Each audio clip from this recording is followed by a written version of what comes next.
picking up with Genesis chapter 2, the story of the nations. The Garden of Eden. This is the story of the heavens and the earth at their creation.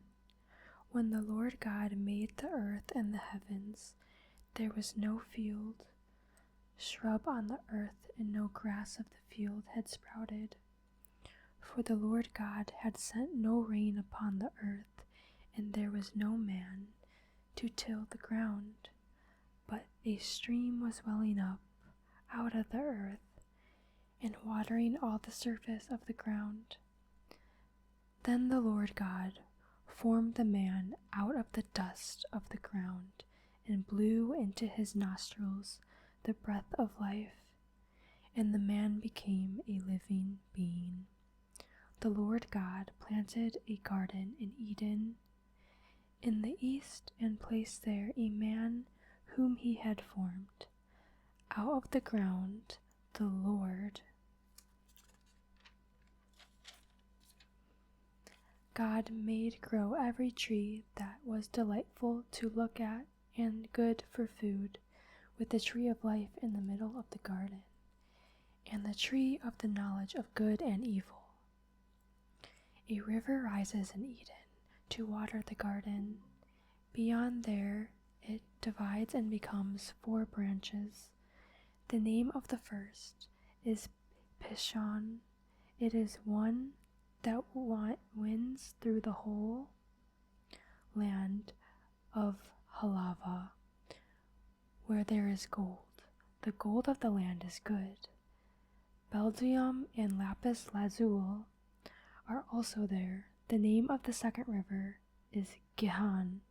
It is the one that winds all through the land of Cush. The name of the third river is the Tigris. It is the one that flows east of Ashur. The fourth river is Euphrates. The Lord God then took the man and settled him in the Garden of Eden to cultivate and care for it. The Lord God gave the man this order: "You are free to eat from any of the trees of the garden, except the tree of knowledge of good and evil. From that tree you shall not eat. When you eat from it, you shall die." The Lord God said, "It is not good for the man to be alone. I will make a helper suited for him." So the Lord God formed out of the ground all of the wild animals and all the birds of the air, and he brought them to the man to see what he would call them. Whatever the man called each living creature was then its name. The man gave names to all the tame animals, all the birds of the air, and all the wild animals, but none proved to be a helper suited to the man. So the Lord God cast a deep sleep on the man, and while he was asleep, he took out one of his ribs and closed up its place with flesh. The Lord God then built the rib that he had taken from the man into a woman. Then he brought her to the man. The man said, "This one at last is bone of my bones and flesh of my flesh. This one shall be called woman, for out of man this one has been taken." That is why a man leaves his father and mother and clings to his wife, and the two of them become one body. The man and his wife were both naked, yet they felt no shame. Now the snake was the most cunning of all the wild animals that the Lord God had made. He asked the woman, "Did God really say you shall not eat from any of the trees in the garden?"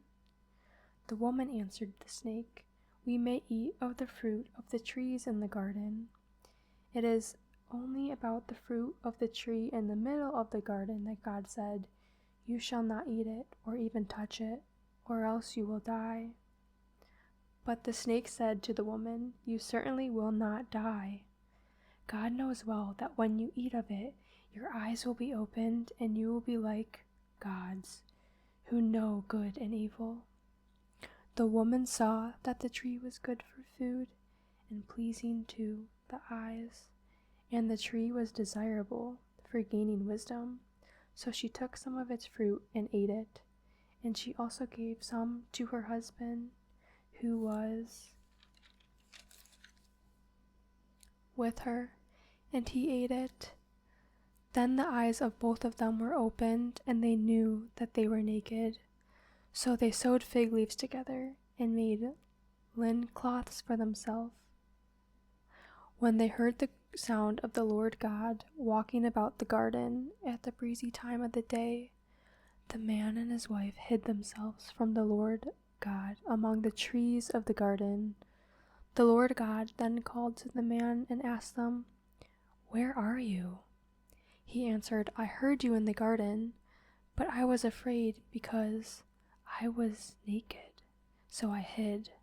Then God asked, "Who told you that you were naked? Have you eaten from the tree of which I had forbidden you to eat?"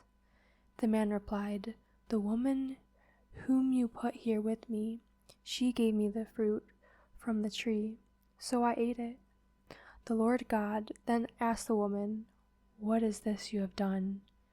The woman answered, "The snake tricked me, so I ate it."